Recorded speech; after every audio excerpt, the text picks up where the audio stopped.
Hi everybody, it's Sarah Cray with Let's Make Art, and I teach watercolor, a new tutorial every week, and this week we are doing love. Ooh. I have Michael here who's working the cameras, and Michael is my husband, so.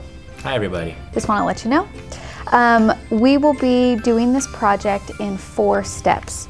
So our very first step is we are going to be doing the leaves on the L, V, and E. Our second step, we will be putting in the dots between the leaves. The third step is we will be doing our flower for our O, and our last step is we will be putting in a little shadow to get some dimension on our letters. We are using 2 paintbrushes for this project, a round 6 and a round 2. This is the Let's Make Art Classic series. These are my go-to brushes, so if you're interested in doing a lot of projects with us, I highly recommend these 2. You can name them if you want. And we are using 3 colors for this project. So our first color is deep blue. Our second color is violet. Ooh, such a good color, sorry. That's my favorite color. Yeah, it's so beautiful. And our last color here is dandelion yellow. We do have an outline with this project here, so have that handy. And I just want to point out, I left the O on this outline for you guys to decide if you wanted to do the letter O instead of the flower. That way you have an outline for that. But if you would rather do the flower as I'm doing with this project, just don't trace the O part, and I'll teach you how to paint that flower. Okay, we are going to trace our outline, and then we'll do our oath, and then we will get started. So tape your outline to your watercolor paper and use your graphite paper and do shiny side down.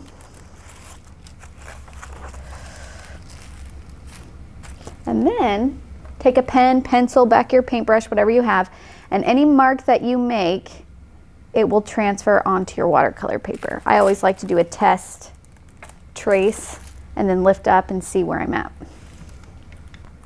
Now, if you want this outline to be lighter, you are going to do light pressure. I'm purposely going to do mine dark so you guys can see what I'm doing, but when you're painting this at home, try and make it as light as possible, so then that way you don't have a dark outline around your painting. And to make it lighter, you just do light pressure. So like don't press down hard, you know. Another tip that I've learned when using graphite paper, or a couple more tips. 1, graphite paper gets better with age. Graphite paper is super sensitive when you first use it, meaning it leaves dark marks, even maybe when you don't press down. But over time, that graphite rubs off, which means that over time, your graphite paper just gets better and easier to use. So I highly suggest keeping track of a good graphite sheet and just using that same one over and over again. Another tip is that if you have a hard time doing light pressure when you're tracing, you can go ahead and use like a felt tip marker or pen, like a softer point instead of like a pencil or like a ballpoint, because that's just a softer tip naturally. So even if you press hard, it's a lighter mark.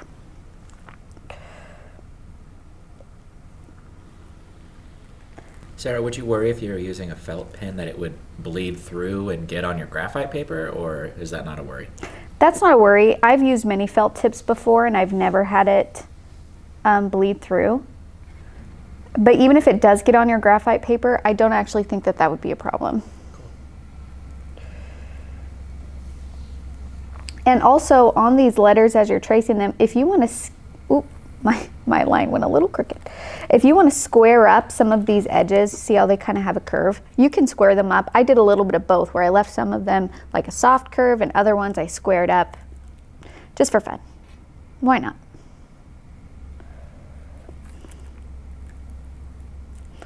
Okay, and then I'm going to check it, and it's good to go. Now I do want to point out that graphite paper can't really be erased. So you can try and lighten it with an eraser, but most of the time what's on there is there. And there's one more thing I wanted to say. You have faith in us. Absolutely, I have faith in you. That, never a question in my mind.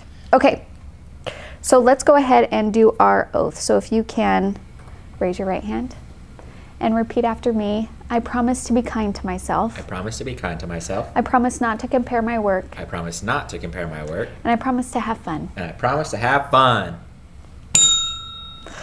Okay. I love to start that way, especially when we're trying something new, because gosh darn, when we're new at something, we're always comparing ourselves to people who have been doing it for a really long time. And then we get mad at ourselves if it's not great, and that's not fair. So let's be fair to ourselves, okay? Wait, I'm stressing out about that last thing you wanted to tell us. Reassure me it's not important. It's not important. Okay. I remembered what it was. Okay. Do you want to know what it was? Yeah, tell me. Somebody in the Facebook group, we have a watercolor Facebook group, if you guys don't know, it's a really wonderful place. And somebody said, like, they were saying their secrets, and they're like, I have a confession to make. I never tape down my outline. And I was just like, whoa, that is living on the edge for sure. I couldn't imagine not taping down my outline. Like my things would be so crooked. So if that is you, you're amazing. And I appreciate you. Okay, that's all it was. Okay, let's get started. So we're gonna start with our leaves. And really quick, I just wanna show you guys, I've been trying to be more mindful of showing you guys some of my process for when I come up with projects. So here was the initial idea. And so I want to point out with our February colors, you could do this color palette instead. If you wanted to do more greens and pinks, you would just need to use your fuchsia or your pink that came in that subscription box. Or you can add elements of pink. I decided to keep mine more this purple blue color. I just think it's very calming and sounds wonderful. So I focused on that. And so I just wanted to show you, this was me practicing shapes and flowers and color palettes and really just messing with it. This one I wanted to do more like a peony, what's that word? Like this bud before it flowers. So that's why that's like perfectly round, but then I decided to go for an open flower. So anyways, just wanted to show you guys a little behind the scenes. Okay, now with these colors, I want you to kind of mix your blues and your purples together as you're doing these leaf shapes throughout our letters. I do want to say that if you do mix a little bit of yellow with your deep blue, you will get a green. Just wanted to throw that out there. However, I want to mention that if you're trying to make like a turquoisey color, the temperature of the blues with this yellow will not make like a vibrant turquoise, it will make like a muddy turquoise. Let me show you what I mean. So if you want like a nice light green, just keep adding yellow and you'll get like a happy, warm yellow green. And then for turquoise, if you do this deep blue and then a little bit of yellow, you can see it's a turquoisey color, but see how it's not as vibrant? Michael, this is where you say yes. Oh yeah, well, I'm watching intently. So this is, so I still think that this is a gorgeous green. I use it in some of my leaves, but I just want to point out it's not going to be vibrant, and that's just because this deep blue goes more on the cooler scale of a blue, where if you want a turquoise, you want it to be a warmer blue, like an azure blue or a Tahoe blue mixed with that yellow will get you like a really vibrant turquoise. So I just want to point that out. There's nothing wrong with your paint. This is just the nature of the color palette that we're using this month. Got a good question for you. Okay. Okay, so you paint all the time. Yeah. When you like have two colors in your pan, can you like just look at them and say like, I essentially know what that will mix into? Or do you still, just like the rest of us poor people, have to mix them together and see? It depends, but I can, because I work with this color palette so heavily, I can get a really good sense of what I can mix with the colors that I have. However, that's only because I've been using this same color palette with Dandelion Paint Company for the last couple of years, where whenever I'm introduced to new colors, new brands, new paint colors, I absolutely have to mix them together first to get an idea of the range of color I can get by mixing them. Like us peasants. Yeah. So it just takes time. But if you work with the same exact paint colors, brands, everything, over time, you'll have an understanding of how they can work together. But if you were to give me like random paint colors, I could guess by looking at them, but really I would need to mix them together. I just don't want people to be disheartened thinking like, I'm still not getting this. It's been a year. Yeah, mixing, and this is actually why I love the Butcher Tray palette so much, is because I have all of this room and freedom to mix different colors at different rates. Because what I really like to do is if I mix a color, I then like to pull from that and continue to mix. For example, let's say I take this green here and I'm like, I like this green, but I want it to be a little bit warmer. I'll take some, pull it off to the side, grab a little bit of yellow, put it right there, and now I have 3 different greens. So having this big thing to mix gives me the freedom to do that. Okay, we ready to get started? Sorry. No, great question. All right, so I love this project because it's really versatile. You guys can switch this. I mean, this could be a wonderful home decoration with your last name, like a lot of really fun things that you guys can do with it. I also love it because I'm going to teach you a little bit brush control. I know that sometimes you guys struggle with making leaf shapes, and so that's why I wanted to focus mostly on leaves, and we can really practice the pressure of getting points and getting thicker brush strokes, okay? So I'm gonna use my round 6 to start off. If you feel like you have more control with your round 2, you are welcome to use that. And I'm just gonna get a couple piles going here of mixed colors. So I have some greens. I'm not gonna use that much of them. I'm still gonna stay within the blue purple. And I'm gonna take some violet and some deep blue and mix that together. Do another mixture over here. And then... I cannot believe how much I love those colors. Aren't they good? I actually thought of you when I was making this project. I love that blue-purple color. I know it's your favorite color. And then I'm gonna mix a little bit of this deep blue with some green that I have over here just to get a different blue. Okay. And now I'm going to start. So my goal is really just to do leaf shapes within the letters. You guys are free to adjust and make it your own by doing smaller, bigger at different places. So here we go. Grabbing my 6, I'm going to grab some blue and purple. And so you can start by just outlining your leaf. And I'm going to do, it's going to be just a curved line that points, and then you can fill it in. So I'm mostly using the tip of my brush to do this. The wonderful thing about rounds is that they're really versatile, which means that if I use just my tip and doing kind of more having the brush up and down, I have a really great point to work with. If I use it on the side and kind of like do it more like this, then I'm going to be able to get a thicker line. You could even do leaf shapes just using one brush stroke. And that just takes a little bit more practice and control, and I can show you what that looks like. So this is all we're doing, okay? So just practice this shape, fill in your letters.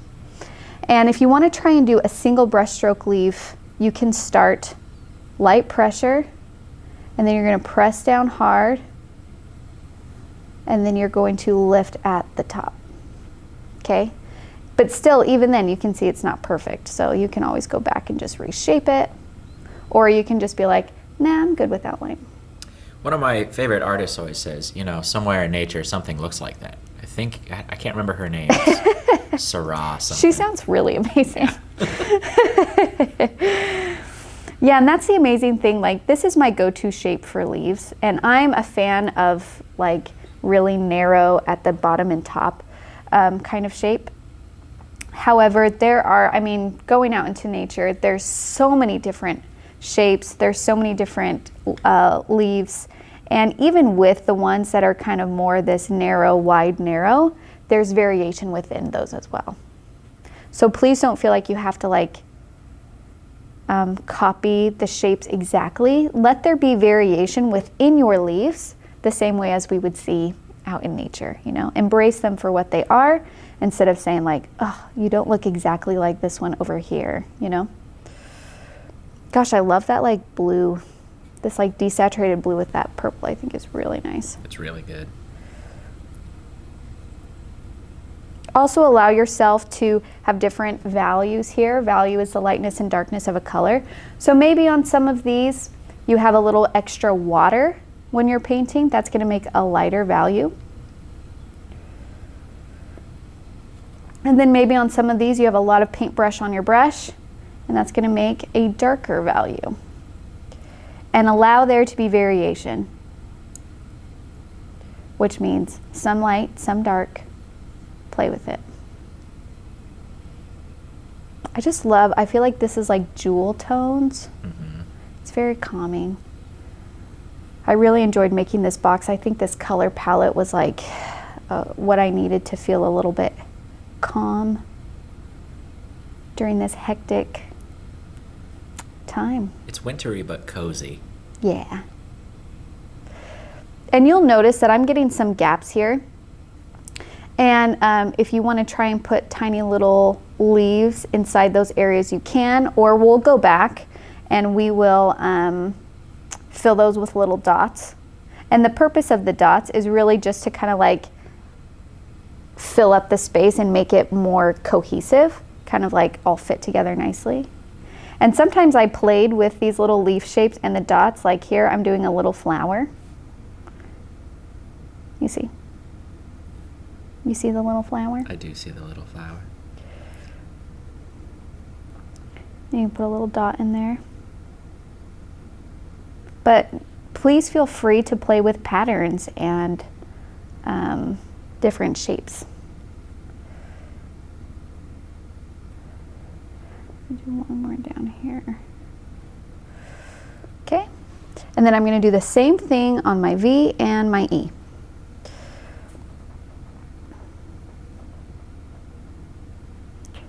You can also mess with the length of your leaves, the size. I really wanted to have some that are really tiny and some that are really big.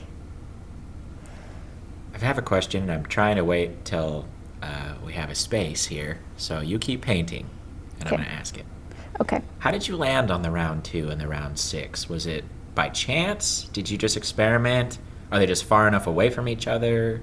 How did you land on those? That's a great question. So when we started Let's Make Art, I really like the whole idea was to really let people know the exact supplies that I use for my personal work. And so that's how we started with liquid watercolors. That's why we use Canson XL paper. And that's why we use a round 2 and a round 6, because that is what I was using for all of my illustrations and all of my work that I was doing on my own. And when I taught a couple watercolor workshops before starting Let's Make Art, and I learned during those workshops that what people really want to help them feel more confident about starting is just to know what to use. Like, because the supplies sometimes are really overwhelming if you're not entirely sure what you're looking for or what you need to be successful. And so I just thought, like, if I could just be very clear on what I use, then that can take the guesswork out of it, which can make this a little bit easier to try. Also, I wanted to show the, oh, I'm planting my hand. You guys see that? Mm-hmm. Okay, I'm gonna fix that really quick. So when that happens, you say, oh shoot, and then you try and fix it if you can. So I'm going to just get this wet with water, use a clean brush, and the part that's outside of the L, I got with wet clean water, and then I'm going to take my paper towel and lift. It doesn't erase it completely, but it does lighten it. And then what I can do now is maybe I'll adjust how I do my shadows to go on that side and cover it up. So we'll continue. I leave those parts in there, friends, because I want to let you know I plant my hand in my painting probably just as often as you guys do. And then onto her clothes. And then onto literally everything else. People can tell when I'm painting in the office because I have it on my face. And it's just everywhere. It's fine. Paint mustache. So, so with the round 2 and the round 6, I also wanted to show the variation. Like, you don't have to have 50 brushes to be able to do a bunch of different paintings. And But the amazing thing that I'm learning too, and I'm excited to share with you guys, is like the more that I'm painting and continuing on this journey of teaching you, like the more my personal journey is continuing, where I'm trying different supplies, I'm trying different projects, I'm trying different styles, and all of that is to say that I think once you feel confident, it's okay, like then branching out and maybe exploring different size brushes, different mediums, you know what I mean? So I'm excited to actually like share some of those findings with you, just because I feel like learning is a continued process. And even though I've been watercoloring for years, I'm still learning. And I think that's the amazing thing about anything, you know, that no one knows everything on one thing most of the time, you know? And so I love that, just as you guys are learning, as am I, and we can kind of like work together and share. That's why I love the watercolor group too, because we have a bunch of people there, different skill levels, different styles, different experiences, but everyone has something valuable to share and learn from.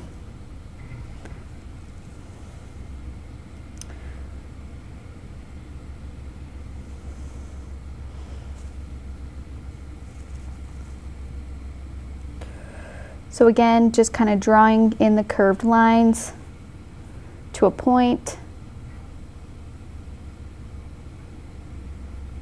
And I always want to give you guys permission to, like, just because you put one mark down one way, it doesn't mean it has to stay that way. If you drew a leaf and you're like, those ends aren't as pointy as I would like, well, go back in and point them. You can add a little extra. Okay, and now my E.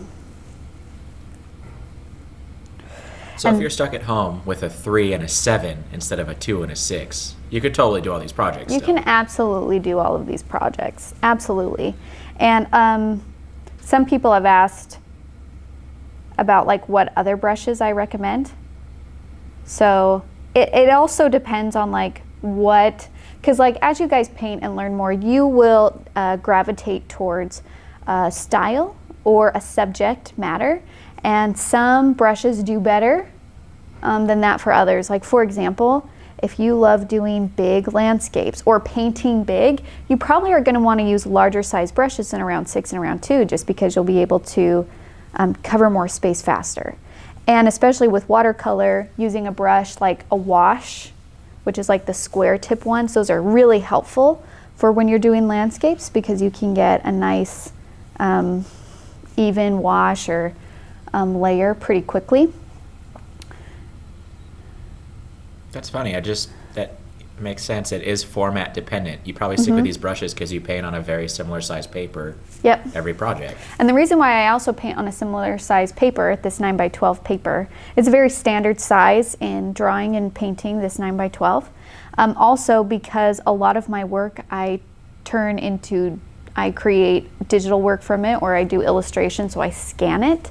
And my scanning bed is an 8.5x11. So I stay usually within this size to make it scannable, so then I can upload it and work on it digitally too. So, but that doesn't mean, just because that's what I'm familiar with and what we're working with here, that doesn't mean you have to be limited to that. I've actually been going a little bit, I don't want to say like rogue, but I've really been playing with large size papers and using like round 24s and just doing like these really expressive florals and like learning and playing, really. I mean, let curiosity drive you on this journey. I feel like as long as you stay curious, you'll always be learning. And if you're always learning and practicing, you'll always be improving. I think maybe one day we should do like a tour of like your actual personal stuff. I find myself falling into this trap because I love music and guitar, and I see professionals and I think like, oh, they must use the finest things and it's out of my range and I don't even understand what they're doing. But in reality, like the scanner you use, we got on Amazon and it was cheap. Like it's everyday stuff, and I think like it would be maybe inspirational to people to see that just like you just do it with what you got, you know? Oh yeah, a big part of like I think creating in general, and this is just my attitude too, is I use what I have. I use what I have around me, which means that for years I did not use a butcher tray. I used Tupperware lids and dinner plates. And my plates. Much to Michael's chagrin. So I just want to say, like, use what you have around you. Sometimes it's helpful to have these things. Michael appreciates that I have a butcher tray that I'm limited to, so I'm not taking all of his nice dishes. For the record, I wasn't mad that she used them. She would like every day bring a clean one to the office, and then they would pile up there, and we'd have 2 plates left at our house. You guys know me. You guys know I hate cleaning up pallets. It's just it's not something I enjoy. So, yeah, that's a fair call out. Yeah, it's not necessarily about, it is a balance though, I will say, because I think that sometimes people get really frustrated because it's about intention and what you're trying to achieve. For example, I love the liquid watercolors because of how vibrant they are. I've always been looking for paints that are just so vibrant, they pop off the page. And I really started painting in watercolor when I found liquid watercolors, because I found some that did that, where sometimes if you do like if that's what you're going after, then usually pigment beginner watercolor paints aren't super vibrant. And so you might just think like, oh, I don't like this, or I'm bad at this, or I'm not getting what I want. But really it's just because the materials that you're using aren't setting you up for success. And so just having a basic understanding of really what you're trying to accomplish, I think would be helpful. And then letting you know the differences between them, where like, for me, I love blooms, I love the hard edges, and that's why I like Canson paper with the liquid watercolors, because Canson is not 100% cotton watercolor paper, it's made from wood pulp, and because of that, it makes the blooms happen like quicker, faster, and they happen more. And for me, that's something I personally enjoy, so I love using liquid watercolors with Canson, where if you don't love the blooms, you really want even washes, you want things to not have hard lines, and you get really frustrated by the hard lines, then you might want to try using 100% cotton paper, and maybe not even liquids. Liquids does do better on Canson in general. So that could be, so all of that is to say that it just depends really what you're trying to go for, and sometimes people make the assumption that they're the problem, when really it's just they're not using the correct materials for their goals. I think an important thing to remember is just to like the process, like of painting. For example, bringing it back to guitar land, I really love this guitar player, and so I became obsessive about his gear. And I just wanted to learn, you know, exactly what did he use, all this stuff, and hours I spent. And then when I watched an interview of him, he doesn't even know. He just like he likes the process of making music, you know? And Yeah. like, it's very easy to get caught up in this gear, they call it GAS in guitar land, gear acquisition syndrome. You have GAS. I thought that was funny. Isn't that awesome? That is funny. It's very easy to like get gas instead of like worrying about actually creating. And so like, I don't know, I saw in the groups a while ago people really talking about brands and all these things, and I just think like if you're missing a great opportunity to just paint. Yeah, you gotta have both. Yeah. You wanna make sure you're using the materials that will help you, but you also wanna make sure that you're enjoying the process and just creating. And sometimes, and I'll admit to you guys that I felt really nervous even starting Let's Make Art and letting you guys know what I use, because I am not someone who knows everything about watercolor, and I'm not a brand, I don't want to say like brand snob, but like it was more like, oh, I use what I had and I'll share with you what I know, but I don't know everything.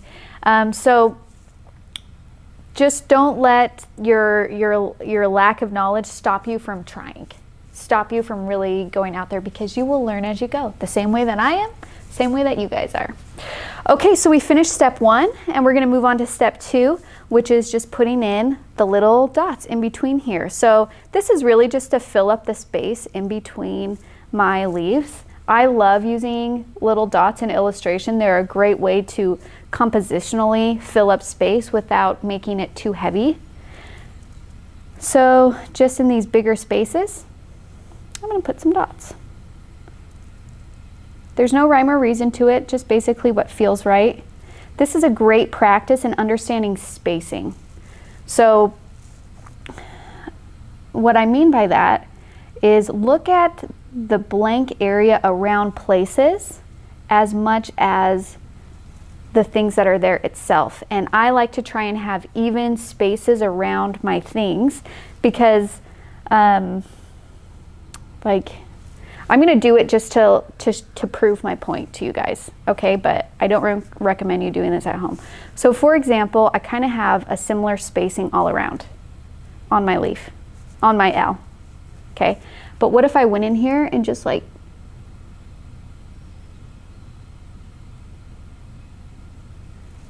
this feels very different than this over here. Not saying that that's bad, but the spaces, the white spaces around the things are uneven now because these are really tight.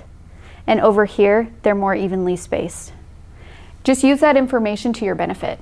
You know, maybe you want some areas to feel like a little bit tighter. Maybe you want it to feel even across the board. It's up to you.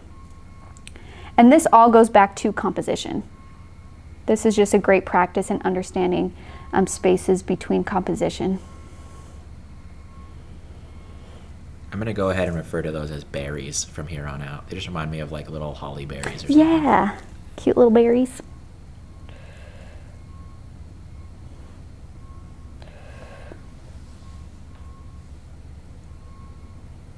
And it's funny because like now that I did the space that has a bunch of tiny ones, my eye keeps on getting drawn to that space, right? Because there's a lot more activity going on there.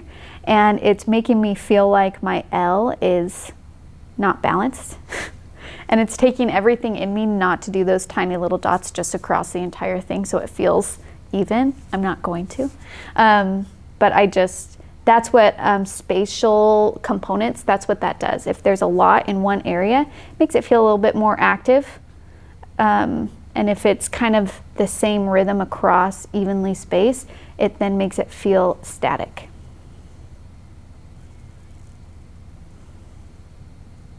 Are these actual like school principles you've learned, or is this just in your experience you've found them out? I mean, this has to do with the principle of composition. Okay.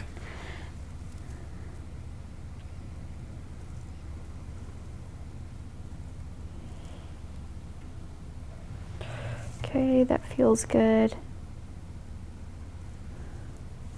Another helpful thing that I've learned too is stepping away, because sometimes when we're so close to it, especially when it comes to composition, it's really actually hard to see the overall movement or composition of a painting if you're, 3 inches away from it. So I always like to stand up my paintings and walk away from them for a bit and then come back to them.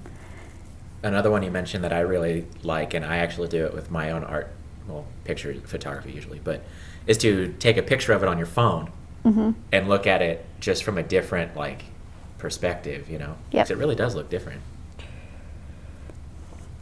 And the reason why it looks different if you're painting and then you take it on your phone is because we're in a 3-dimensional space right now. When you take a picture of it on your phone, it flattens everything. It turns our surroundings into a 2-dimensional space, which makes it easier to see. That's also why it's easier to paint off of a photograph instead of real life. Okay, that was step 2. We are going to move on to step 3, which is our flower.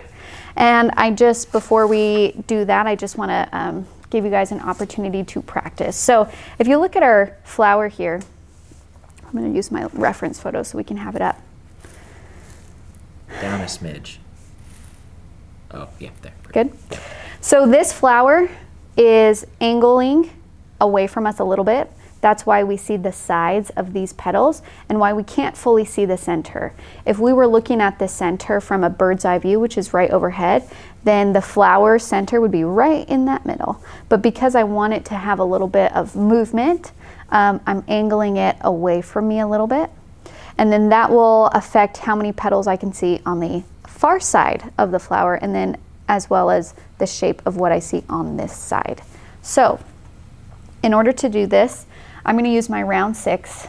And this is difficult. So if you would like to take a pencil and maybe just like play on your scratch paper first, really what we're trying to do here is this is the overall shape, okay? And my center is actually over here because it's turning away. But the bottom of the flower is underneath here, about here, okay? So our petals are kind of all coming out from this point, which means I have some that are coming up here, and they're kind of all coming back to this dot. And then these ones are foreshortened because we see them on the side, okay? So do I need to explain that more, or does that make sense? It makes sense. It's funny how like surprisingly difficult a perspective shift like that is when you're not actually looking for it. Yeah. Like if I just saw the picture, I'd be like, oh, pretty flower. But like when you try to actually break down, you're like, oh yeah. my gosh. Yeah. Trigonometry. So, so keep that in mind. We have the larger petals up here, right? Because we're looking at them more like up and down the side, and then these ones down here are coming out at us, which means they're going to be actually thinner. It's the same if here is my hand, we know what it's like flat and long, but if I'm putting my hand towards you, and hopefully this is the overhead camera, all of a sudden my hand goes to about a 1/2 inch thick instead of this long. So the petals are doing the same thing. So we have the long ones, and then the back ones over here, because we have all of this covering it, we really only are going to see the tops. Okay? So that's kind of like the drawn out version. Practicing with my round 6, I'm going to be really confident, and this is scary, but you guys can do it, and I'm going to try and do this in minimal amount of brush strokes, okay? So sometimes, and I have to like practice this myself, where I'm like, just go for it, just lay it down. So if I'm following this shape, I'm going to start with this petal first, and I'm just going to do brush stroke. And I'm really just like letting it go. It's not perfectly round. I'm going to have some interesting shapes and edges. That's what I'm trying to do. And then it gets bigger. And kind of always keep this round shape, okay? So that is this part right here, or this part.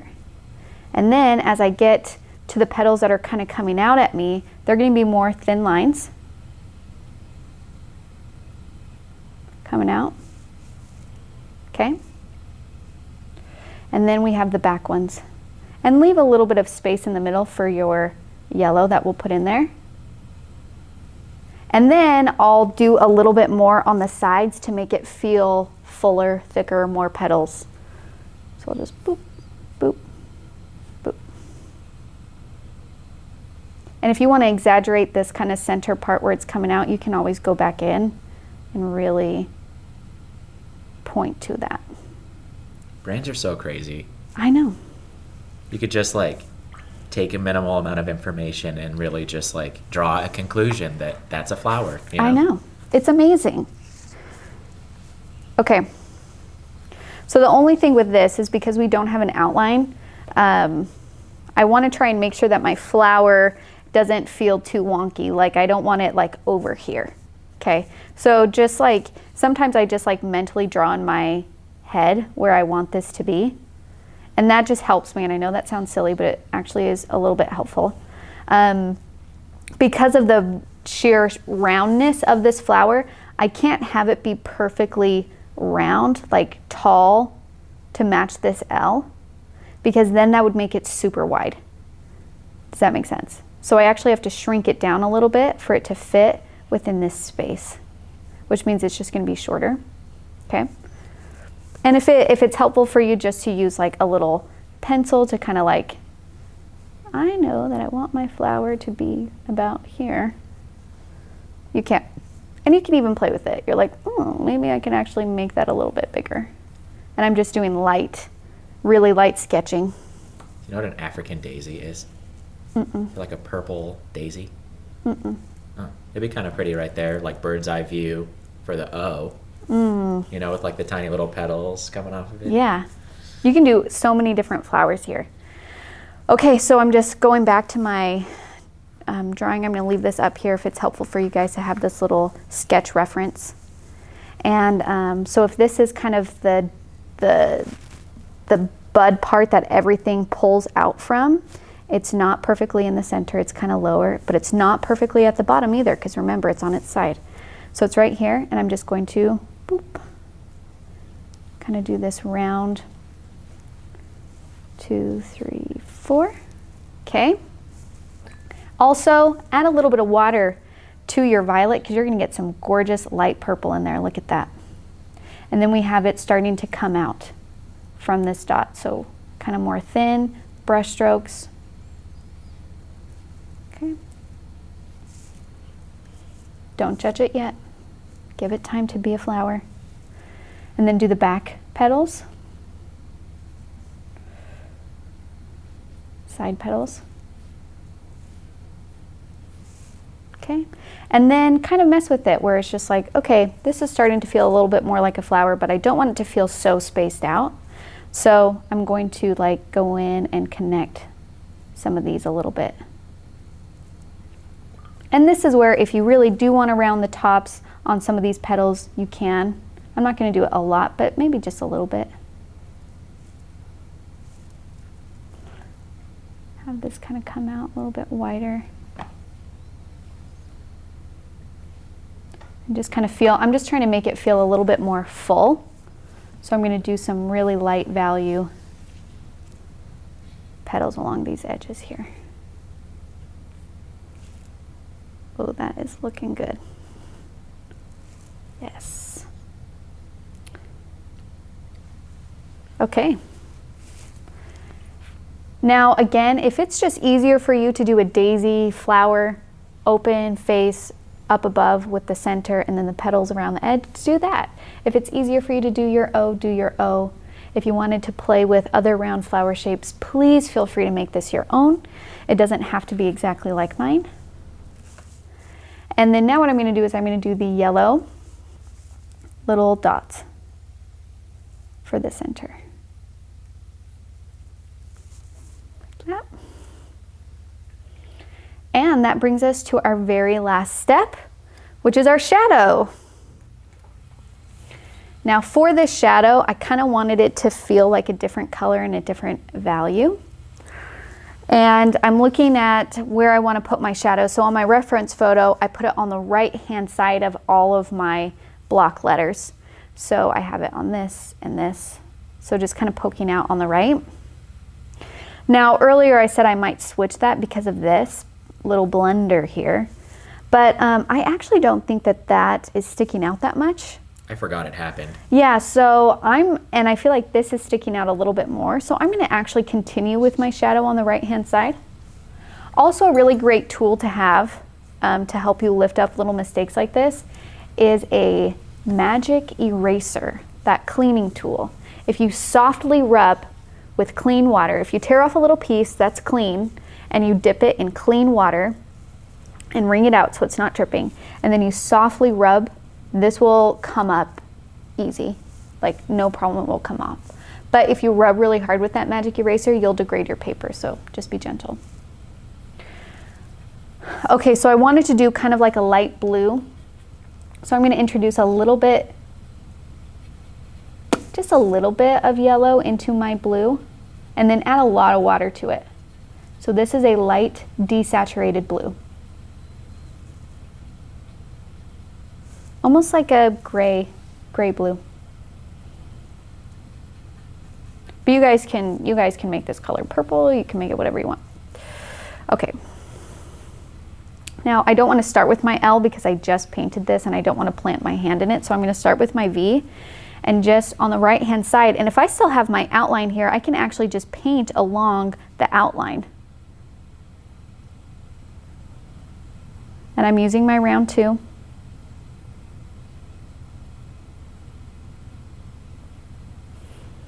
Just like that. And if you want to, you can make this as thick and thin as you want. It doesn't have to be the perfect thickness all the way across. Of course, it's really hard to get like an evenly thick line. So just do the best you can. Okay. I'm going to do my E.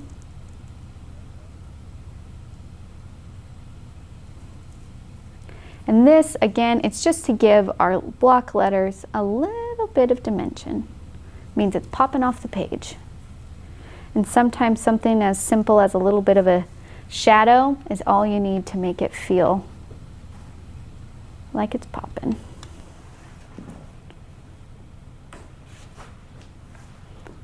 Okay. Now I'm going to do my L, but I'm going to do it carefully and try really hard not to plant my wrist in my flower. So I'm going to move it to the side this way.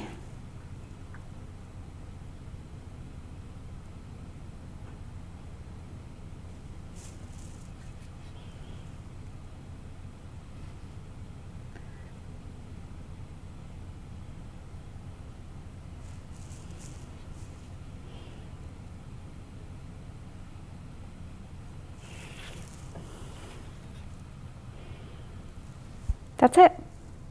Voila. It's beautiful. We did it. I love that color palette so much. Me too. I really hope you guys enjoyed this project. I hope you felt free and empowered to make it your own and to play and to be curious and to try new things, because really that's how we learn. That is the best way to learn. So if you want to share what you've made, if you want to go to that watercolor group that I was telling you guys about, you can find us on Facebook. That's called Let's Make Art Watercolor. You do have to request to join, and it is a very large group, but it's a very supportive group. So that's a great place to learn and feel supported. We also would love to see what you made. So if you're on Instagram, tag us at Let's Go Make Art or hashtag Let's Make Art. And if you need any of these supplies, you can find them at letsmakeart.com. Thank you guys so much for painting with me. Michael, enjoyed having you. Thank you. And we'll see you guys later. Bye. Bye.